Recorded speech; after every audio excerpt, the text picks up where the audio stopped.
नमस्कार, मैं अमित श्रीवास्तव, वरिष्ठ तकनीकी अधिकारी, केंद्रीय द्वीपीय कृषि अनुसंधान संस्थान। आप सभी दर्शकों का इस प्रोग्राम में स्वागत करता हूं। मैं बताना चाहूँगा कि आज का जो हमारा विषय है वो है कृषि से संबंधित क्षेत्रों में रोजगार के अवसर। जब कभी भी आप दर्शक जानते हैं कि जब कभी भी हम कृषि के बारे में बात करते हैं तो हमारा ध्यान हमेशा सिर्फ एक किसान की तरफ ही जाता है, लेकिन ऐसा ही नहीं है। कृषि से संबंधित क्षेत्रों में बहुत सारे रोजगार के अवसर उपलब्ध हैं, बहुत सारे करियर के ऑप्शंस उपलब्ध हैं। इसी बात को विस्तार से बताने के लिए आज हमारे संस्थान के 3 वैज्ञानिक यहाँ उपलब्ध हैं और हम बताना चाहेंगे, उनका परिचय देना चाहेंगे और वो ज़रूर से आपके जो भी समस्याएं हैं, जो भी करियर के बारे में प्रॉस्पेक्ट्स हो सकते हैं, उसके बारे में आपको बताएंगे। तो मैं स्वागत करता हूँ सबसे पहले डॉक्टर एस.के. जमीर अहमद, वरिष्ठ वैज्ञानिक और incharge HOD social science section. साथ ही साथ हमारे यहाँ आए हुए हैं डॉक्टर जयसुंदर सर, जो वरिष्ठ वैज्ञानिक हैं एनिमल साइंस में, और डॉक्टर श्रवण सिंह, साइंटिस्ट हार्टिकल्चर साइंस। तो मैं आप सभी का इस प्रोग्राम में स्वागत करता हूं और उम्मीद करता हूं कि आज के इस कार्यक्रम से हमारी जो युवा पीढ़ी है उसको बहुत ही बेहतर लाभ होगा। तो सबसे पहले सर, मैं डॉक्टर एस.के. जमीर अहमद जी से पूछना चाहूँगा कि जब कभी भी हम कृषि की बात करते हैं तो एक वर्ड आता है एग्रीकल्चर और एलाइड सेक्टर।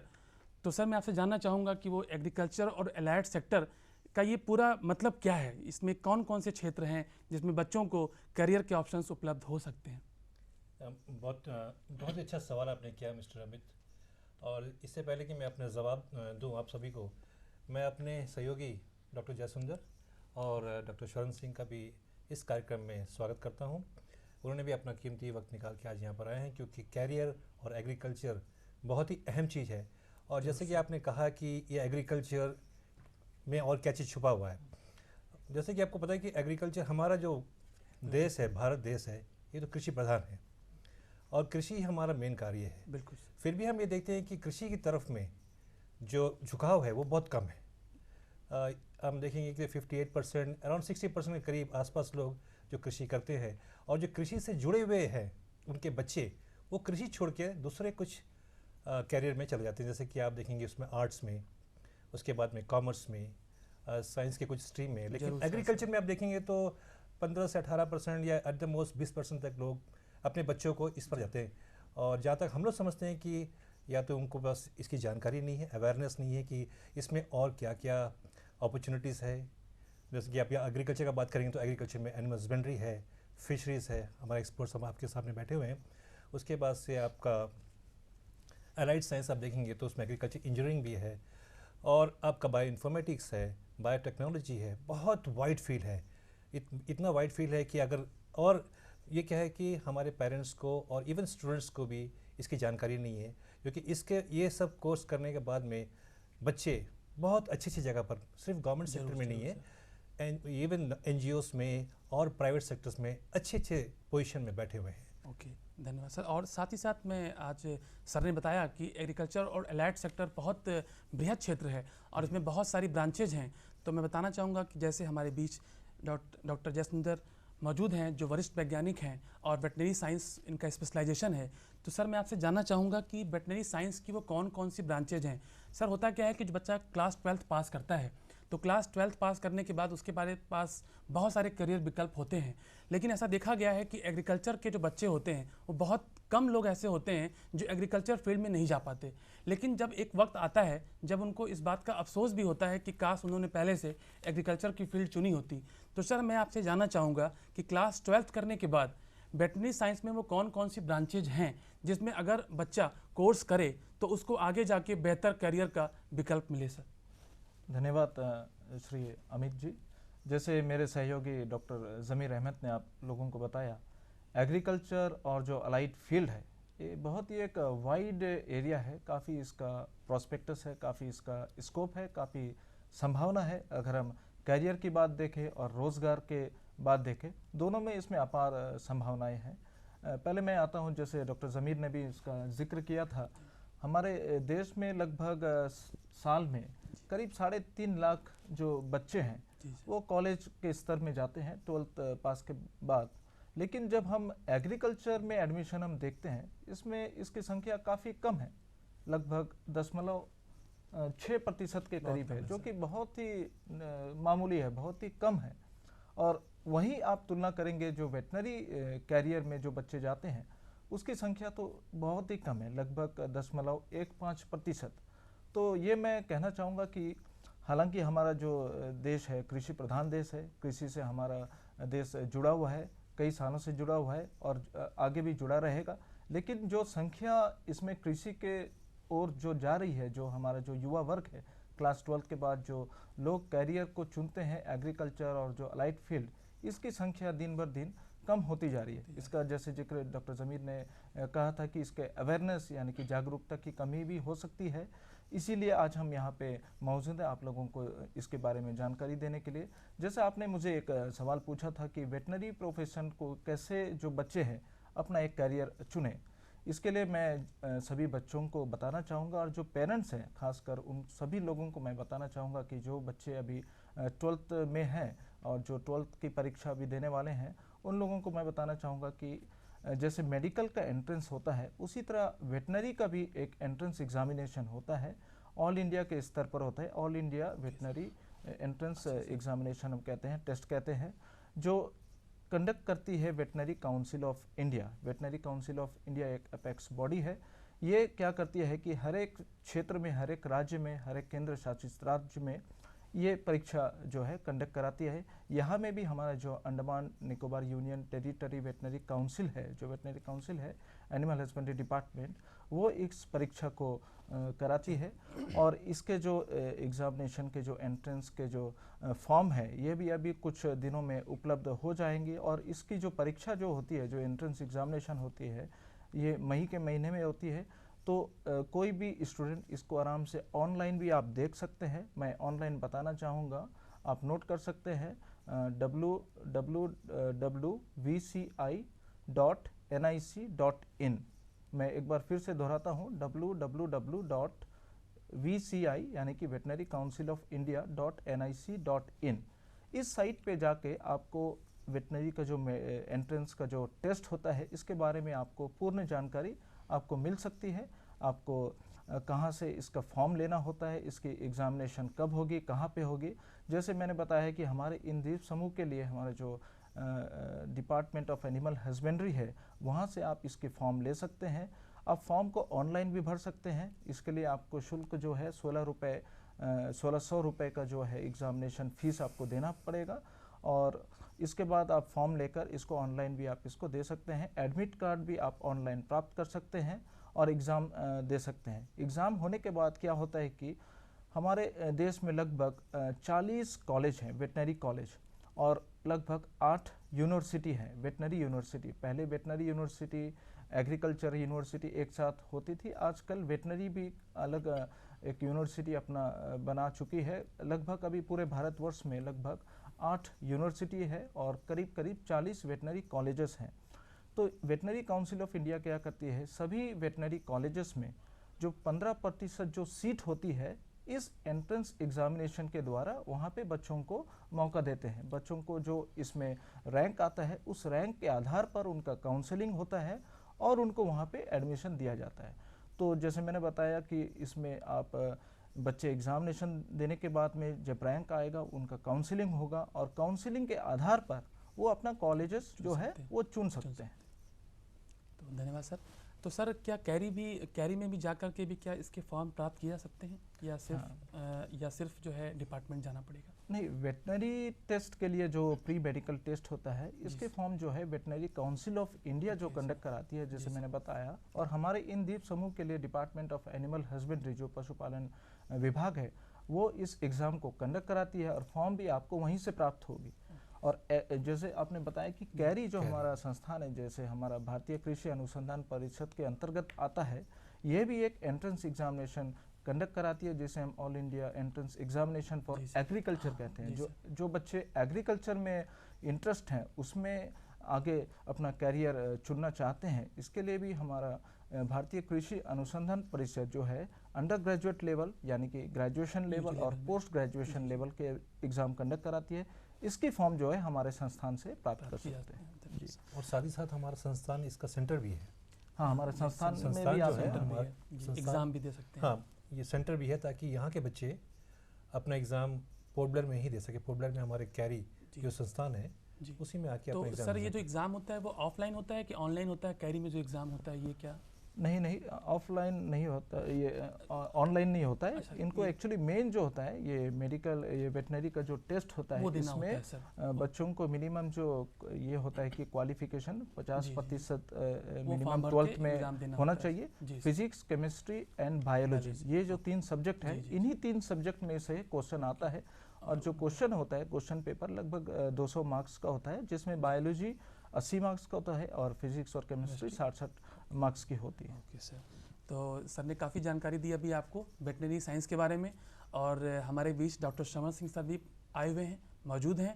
तो सर मैं आपसे जानना चाहूँगा कि जब हम एग्रीकल्चर सेक्टर की बात करते हैं, एग्रीकल्चर सेक्टर में तो बहुत सारी ब्रांचेज होती हैं, जैसा मैंने सुना है हार्टिकल्चर, फील्ड क्रॉप। तो सर मैं आपसे जानना चाहूँगा कि एग्रीकल्चर सेक्टर में वो कौन कौन सी ब्रांचेज हैं जिसको कोर्स करने से बच्चों को आगे जा कर के करियर के अच्छे ऑप्शंस मौजूद हों?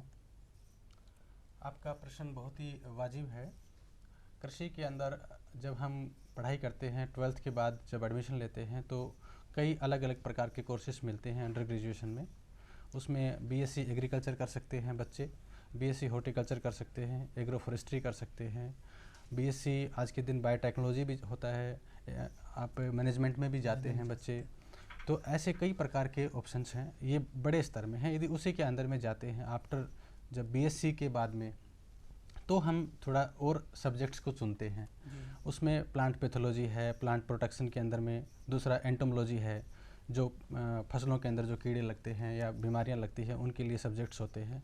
इसी प्रकार एग्रोनॉमी है, आपका सोइल साइंस है। तो ऐसे करके जैसे जैसे बच्चा आगे बढ़ता है वो अपना स्पेशलाइजेशन चुनता है। लेकिन शुरुआती स्तर पे हमारे पास 3 या 4 ऐसे ऑप्शंस हैं जहां बच्चा अपनी ग्रेजुएशन की पढ़ाई करके आगे का रास्ता चुन सकता है। धन्यवाद सर।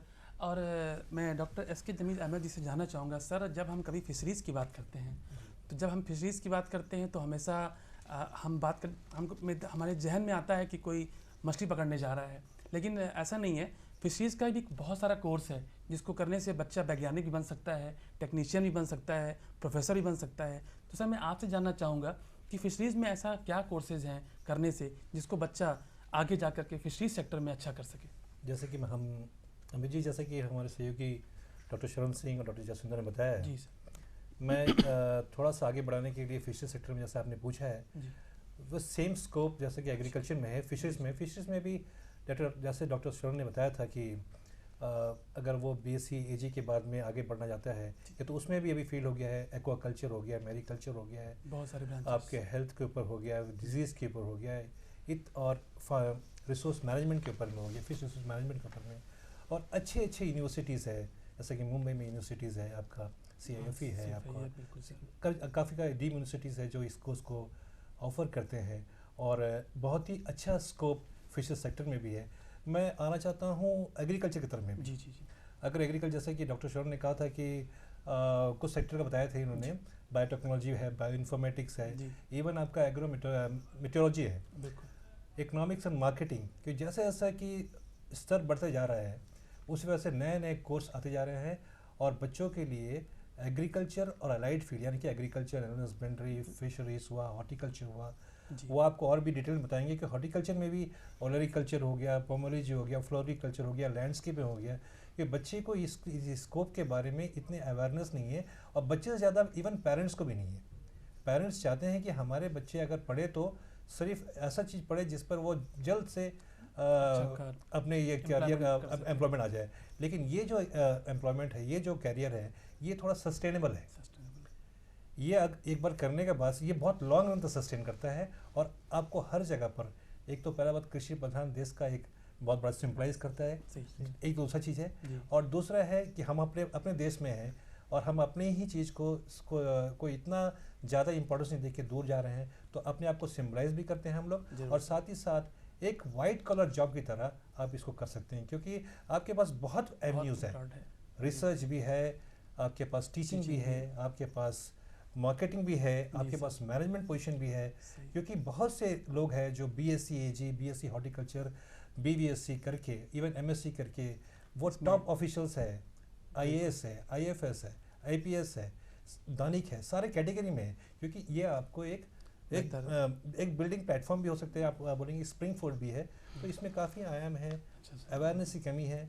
और जैसे कि आपको पता होगा अमित जी, और हमारे सहयोगी भी इसके बारे में बताएंगे कि देखिए अगर ग्रीन रेवोल्यूशन की बात करें तो एग्रीकल्चर ही है। बिल्कुल बिल्कुल जहाँ जरूर सर, पर बिल्कुल राइस आपने और सही कहा। अगर आप वाइट रेवोल्यूशन की बात करें तो वो भी एग्रीकल्चर है, तो कोरियन साहब के कोरियन हैं। साहब का है, और अगर ब्लू रेवोल्यूशन की बात वो करें भी फिशरीज में तो वो भी हमारा एग्रीकल्चर से जुड़ा हुआ जरूर है। सर, जरूर। फिर आप गोल्डन येलो का बात करें तो पूरा वो भी वो भी ऑयल सीड हमारा- से जुड़ा हुआ है। अगर गोल्डन में करें तो वो अपना हॉर्टिकल्चर से जुड़ा हुआ बिल्कुल है। सर, आपने तो बिल्कुल सारा रेवोल्यूशन तो हमारे, बिल्कुल अगर सर, 4 पूरा- रेवोल्यूशन में जो आपको बात कर रहा हूँ आपके सामने दिया हूँ, जी, एक जी। ग्रीन हुआ आपका, जी।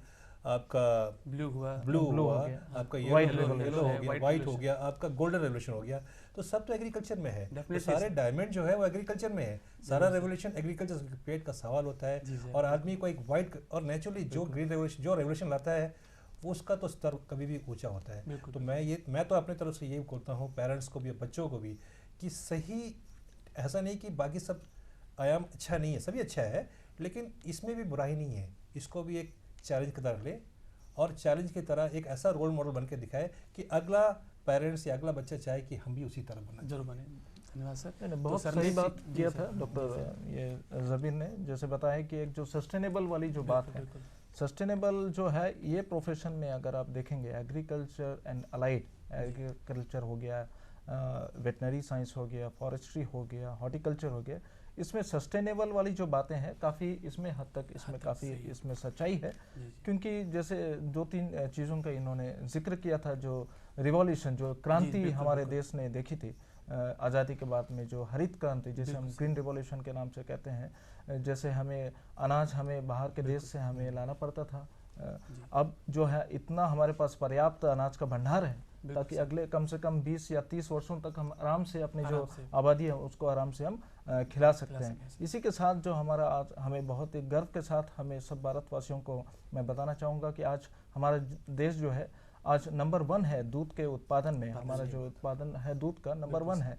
इसकी जो मेन जो नींव रखी थी कुरियन साहब कुरियन ने, साहब। जो वर्गीस कुरियन है, NDDB national dairy development board, जो जी। अमूल एक कोऑपरेटिव जो शुरू की सोसाइटी, थी, एक उदाहरण आनंद है। मिल्क यूनियन लिमिटेड, बहुत जी। लोग अमूल के नाम जानते हैं इसे, बिल्कुल सर। आनंद मिल्क यूनियन लिमिटेड, इसके एक कोऑपरेटिव उन्होंने शुरुआत की थी। इसके जरिए एक वाइट रिवॉल्यूशन यानी कि एक श्वेत क्रांति, क्रांति जो को- दूध उत्पादन में हमारा देश आज एकदम नंबर 1 है। वन पे। इसी के साथ आज हम देखेंगे हॉर्टिकल्चर में जो हमारे जो सब्जियों हैं, फल Golden- फूल हैं, golden जो revolution। गोल्डन रेवोल्यूशन है, यानी कि तेल Fruits, जो fruits, फ्रूट्स हैं, ये सब आज हमारा देश काफ़ी इसमें आगे बढ़ गया है। इसमें हमें बहुत ही गर्व है, और इस सब का जो योगदान जो आया है इसी प्रोफेशन से आया, एग्रीकल्चर एंड अलाइड फील्ड से आया। और डॉक्टर जसविंदर जी, मैं अभी बताऊंगा, आपको जोड़ूंगा कि अगर लोग कोऑपरेटिव की बात करते हैं तो वो अमूल डेयरी की बात करते हैं, फिर अमूल हमारे फिर एग्रीकल्चर Yes. जुड़ा हुआ है, जी, हमारे वाइट रेवोल्यूशन जुड़ा है। तो बिल्कुल। सक्सेस एग्रीकल्चर में ही जुड़ा हुआ है,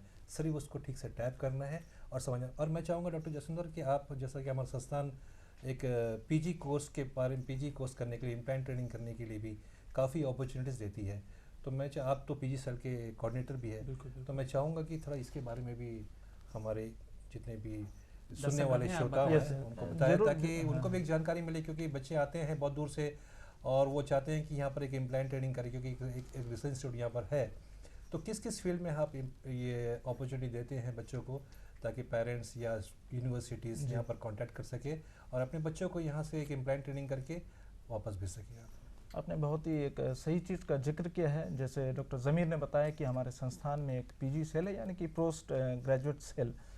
हमारे संस्थान, जैसे आप सबको पता होगा कि हमारा जो है मल्टी डिविजनल इंस्टीट्यूट है, यानी कि यहाँ पे कई सारे हम अनुसंधान करते हैं, जैसे फसल के क्षेत्र में हो गया, पशुपालन हो गया, मत्स्यिकी हो गया, हॉर्टिकल्चर हो गया। इसके अलावा एक्सटेंशन, हम किसानों के साथ सीधे संपर्क में हम रहते हैं। तो इसके साथ ही हम जो बच्चे मेनलैंड से आते हैं उच्च शिक्षा के लिए, जो हम डिसर्टेशन के लिए आते हैं, थीसिस वर्क के लिए आते हैं, उसके लिए भी हमारे संस्थान में एक छोटा सा एक हमने सेल खोल रखा है, जिसमें हम क्या करते हैं कि जो बच्चे बाहर से आते हैं, जिनको अपना रिसर्च वर्क करना होता है 3 महीने का, 6 महीने का इम्प्लांट ट्रेनिंग, वो हम यहाँ पे अपना सेवा हम प्रदान करते हैं। हमारा क्योंकि संस्थान में काफ़ी अच्छे जो है फैसिलिटीज़ उपलब्ध हैं इंस्ट्रूमेंटेशन के मामले में, और बहुत ही अच्छे लेवल के इसमें हमारे रिसर्च होता है, अनुसंधान होता है, तो हम ये सेवा भी उपलब्ध कराते हैं बच्चों को। तो बच्चों को बहुत सारी, और उनके पेरेंट्स को बहुत सारी जानकारी मिली है। अभी हमारे जो हमारे बीच उपस्थित साइंटिस्ट हैं। मैं बताना चाहूँगा, लेकिन सर एक विषय ये भी है कि हम जहाँ रहते हैं इन द्वीप समूहों में बहुत सारे बच्चे अपनी पढ़ाई पूरी नहीं कर पाते। कभी कभी वो क्लास 8 तक पढ़ाई करते हैं, 10th तक की पढ़ाई करते हैं और उसके आगे नहीं जा पाते।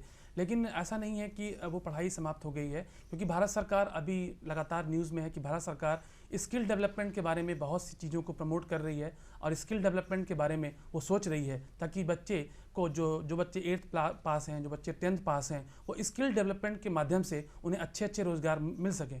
तो मैं डॉक्टर श्रवण सिंह सर से पूछना चाहूँगा कि सर स्किल डेवलपमेंट के बारे में आप बताना चाहेंगे कि कैसे जो बच्चे पूरी पढ़ाई नहीं कर पा रहे हैं किन्हीं कारणवश, हो सकता है कुछ फिनेंशियल प्रॉब्लम हो या कोई और प्रॉब्लम हो, तो सर वो बच्चे जो 8th पास हैं या 10th पास हैं वो स्किल डेवलपमेंट के माध्यम से कैसे कृषि के क्षेत्र से जुड़े रह सकते हैं? सर आज के दिन का एक मुख्य विषय रहता है जब भी हम चर्चा करते हैं तो स्किल डेवलपमेंट का, क्योंकि अपने प्रधानमंत्री महोदय इसके ऊपर काफ़ी जोर दे रहे हैं और ये एक ज़रूरत भी है आज के दिन की, क्योंकि इतना बड़ा युवा जो हमारे पास है देश के पास, तो उसको रोज़गार देना और उसको एक पॉजिटिव साइड में लेके आना बहुत ज़रूरी है। इसके लिए अलग अलग सेक्टर्स में अलग अलग तरीके की स्कीमें हैं। हॉर्टिकल्चर की बात करें या एग्रीकल्चर की बात करें तो इसमें मैं समझता हूँ द्वीपों में 3 या 4 ऐसे क्षेत्र हैं जहाँ पे युवा अपना रास्ता खोज सकते हैं आगे बढ़ने का। उसमें ज़्यादातर हम लोग बात इस जो प्रश्न के संदर्भ में बात करेंगे तो ऐसे लोगों की जो ड्रॉप आउट्स हैं, जो 8वीं के पास कोई वजह से नहीं पढ़ पाए, 10वीं के बाद नहीं पढ़ पाए या 12th के बाद नहीं पढ़ पाए, या ऐसे कोर्सेज़ में अपनी डिग्रियां कर ली जहाँ पे उनको अपॉर्चुनिटीज़ की संभावनाएं कम हैं। तो मैं उन लोगों के लिए बताता हूँ कि जैसे एक सबसे बड़ी ज़रूरत होती है इन सेक्टर्स में नर्सरी प्रोडक्शन। आज के दिन बहुत हाई कॉस्ट का सीड फार्मर्स लेके आते हैं और वो उसको अच्छी तरीके से न तो सीडलिंग्स प्रोड्यूस कर पाते और न ही लोगों की अपने खेतों की ज़रूरत पूरी कर सकते। तो ये एक ऐसा सेक्टर है जहाँ पे युवा अपना भाग्य आजमा सकते हैं और निश्चित रूप से इसमें फ़ायदा होगा, क्योंकि ये ऐसा सेक्टर है जिसकी डिमांड बहुत ज़्यादा है लेकिन कोई भी उसमें सप्लायर नहीं है। दूसरा चीज़, इसी क्षेत्र में यदि हम बात करें तो जो फूल वाले चारे हैं या फूल वाला जो पौधे होते हैं या जो फल वाले पेड़ हैं, उन सब का चारा भी बहुत ज़्यादा ज़रूरत होती है और जो लोकल डिपार्टमेंट हैं, भले ही वो लोकल अलग अलग डिपार्टमेंट्स हों, वो सभी किसानों की ज़रूरतें पूरी नहीं कर पाते और यहाँ पे अलग अलग द्वीपों में युवा अपना भाग्य इस क्षेत्र में आजमा सकते हैं। दूसरा जो क्षेत्र है हमारा, जो बात करते हैं आज के दिन, एक नई टेक्नोलॉजी है प्रोटेक्टेड कल्टीवेशन। आज कोई भी युवा, हम भी मानते हैं इस बात को कि जाके धूप में या छाँव में खेत में पातू चलाना या खेती का कार्य करने में थोड़ा सा संकोच करता है, लेकिन प्रोटेक्टेड कल्टीवेशन टेक्नोलॉजी आज ऐसी है कि उसमें स्किल चाहिए, उसमें टेक्निक चाहिए और बहुत ही कम मेहनत के साथ बहुत ही अच्छी पैदावार युवा कर सकते हैं और इसका मुनाफा भी बहुत ज़्यादा होता है, आमदनी बहुत ज़्यादा होती है और हर महीने होती है। ऐसा नहीं कि 6 महीने बाद आपने फसल काटी उसी टाइम आपको आमदनी होगी, इसमें हर महीने आपको रोज़गार निश्चिंत है। तो ये एक ऐसा ऑप्शन है इसमें, और इसके लिए कोई बहुत बड़े हेक्टर्स लैंड की ज़रूरत नहीं, छोटे एरिया में भी ये टेक्नोलॉजी लगाई जा सकती है। तीसरा जो बात करेंगे हम, प्रोडक्शन जो हो जाता है उसके बाद उसको कैसे प्रोसेस करना है या उसको कैसे वैल्यू एडिशन करनी है, भले ही वो स्पाइसेस हों या भले ही वो कुछ फ्रूट्स हों या कुछ मेडिसिनल प्लांट्स हों, इनके अंदर भी अलग अलग तरीके की प्रोसेसिंग की टेक्निक्स अवेलेबल हैं। यदि युवा चाहें तो इस क्षेत्र में भी अपना भाग्य आजमा सकते हैं और इन सब के लिए गवर्नमेंट ऑफ इंडिया ने अलग अलग माध्यमों से युवाओं के लिए स्कीम चला रखी हैं। उनमें सब्सिडी भी है, किसी में 80% तक है, किसी में 35%, किसी में 25%, अलग अलग किस्मों के लिए अलग अलग प्रकार की सब्सिडीज़ हैं। तो युवा इन सब को अपना सकते हैं और ये सब ऐसे ऑप्शन हैं जहाँ पे सिंसियरली यदि कोई युवा अपने आप को इन्वॉल्व करता है तो डेफिनेटली उसको बहुत अच्छा फ़ायदा होता है। जैसे पोल्ट्री सेक्टर में हम लोग देखा है, कई युवा लोगों ने बहुत कम पैसे में अपना कार्य शुरू करके और बहुत अच्छा अपना बिजनेस बनाया है। ऐसा ही नर्सरी सेक्टर का जब मैंने बात कर रहा था तो मुझे एक बेंगलोर का एक किसान याद आ जाता है, किसान नहीं, एक युवा याद आ जाता है जो 15-16 साल का IHR Indian institute of horticulture research है, जो ICR हमारे Indian council of agriculture research के अंडर में आता है। वहाँ जा कर के उसने इसके बारे में जानकारी ली और आप हैरान होंगे, उसने 1000 रुपये से अपना कार्य शुरू किया था और आज उसका कारोबार 94 लाख रुपये से ऊपर चल रहा है। लास्ट 13 साल के अंदर उसने इतनी अपनी उन्नति की है।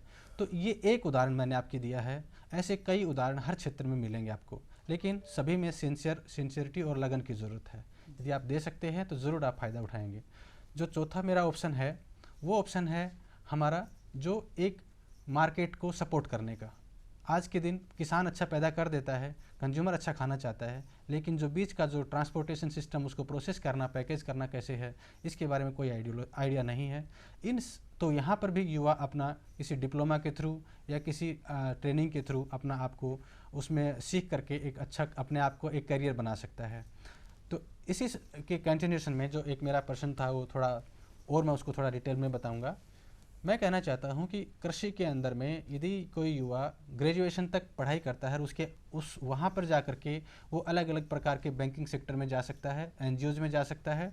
उसके बाद में यदि आप थोड़ा सा और ज़्यादा पढ़ाई कोई युवा करते हैं, अपने उसके पेरेंट्स उसको आगे पढ़ाते हैं, तो उनके लिए 4 प्रकार के ऑप्शन खुलते हैं। रिसर्च अलग खुलता है जिसमें वो साइंटिस्ट बन सकते हैं। आज देश को बहुत ज़रूरत है एग्रीकल्चर साइंटिस्टों की। और उसके बाद आप एक्सटेंशन में जा सकते हैं, अच्छे एक्सटेंशन सिस्टम की ज़रूरत है, वहाँ स्टाफ की ज़रूरत है। आप टीचिंग में जा सकते हैं, बहुत सारी लगभग 65 यूनिवर्सिटीज़ देश के अंदर हैं एग्रीकल्चर के अंदर में, वहाँ पे असिस्टेंट प्रोफेसर सिलेक्शन होते हैं। उसके बाद में आप मैनेजमेंट में जा सकते हैं, भले ही वो मैनेज हैदराबाद का हो या IIM हो या फिर कई यूनिवर्सिटीज़ ने अपने एग्री बिजनेस मैनेजमेंट खोल रखे हैं, वहाँ पढ़ के एक प्राइवेट सेक्टर में भी बहुत अच्छा कमा सकते हैं। तो इस प्रकार अलग अलग सेक्टर में अलग अलग तरीके से अपना कार्य कर सकते हैं, अपना पैसा कमा सकते हैं। तो ये आज हमारा जो प्रोग्राम था, जो हमारे दर्शकगण आज देख रहे हैं, बहुत सारे बच्चे देख रहे होंगे, बहुत सारे बच्चों के पेरेंट्स देख रहे होंगे, और आप जानते हैं कि लाइफ में करियर एक बड़ा ही इंपॉर्टेंट डिसीजन होता है। सही समय पे लिया गया सही डिसीजन उनको एक बहुत अच्छी मुकाम पे पहुंचा सकता है, और अगर वो गलत डिसीजन लेते हैं तो वो बहुत गलत रास्ते पे जा सकते हैं या गलत करियर को चुन सकते हैं। तो इससे पहले कि बहुत देर हो जाए, हमने आपके बीच आज एक विस्तार से चर्चा की कि कृषि से जुड़े हुए कौन कौन से फील्ड हैं, कौन कौन से सेक्टर हैं जहां आप अपने रोज़गार को या अपने करियर को आगे बढ़ा सकते हैं। तो हमें उम्मीद है कि आपका ये प्रोग्राम, आज का ये प्रोग्राम आपको बहुत ही अच्छा लगा होगा और आपको बहुत ही फ़ायदेमंद होगा। तो इसके साथ ही मैं आप सभी जो हमारे बीच साइंटिस्ट मौजूद हैं, उन सभी का मैं तहे दिल से धन्यवाद करता हूं सर, क्योंकि आपने बच्चों को आज और उनके पेरेंट्स को एक नई और सच्ची राह दिखाई। इसके साथ ही हम आप सभी से विदा लेते हैं। धन्यवाद। धन्यवाद।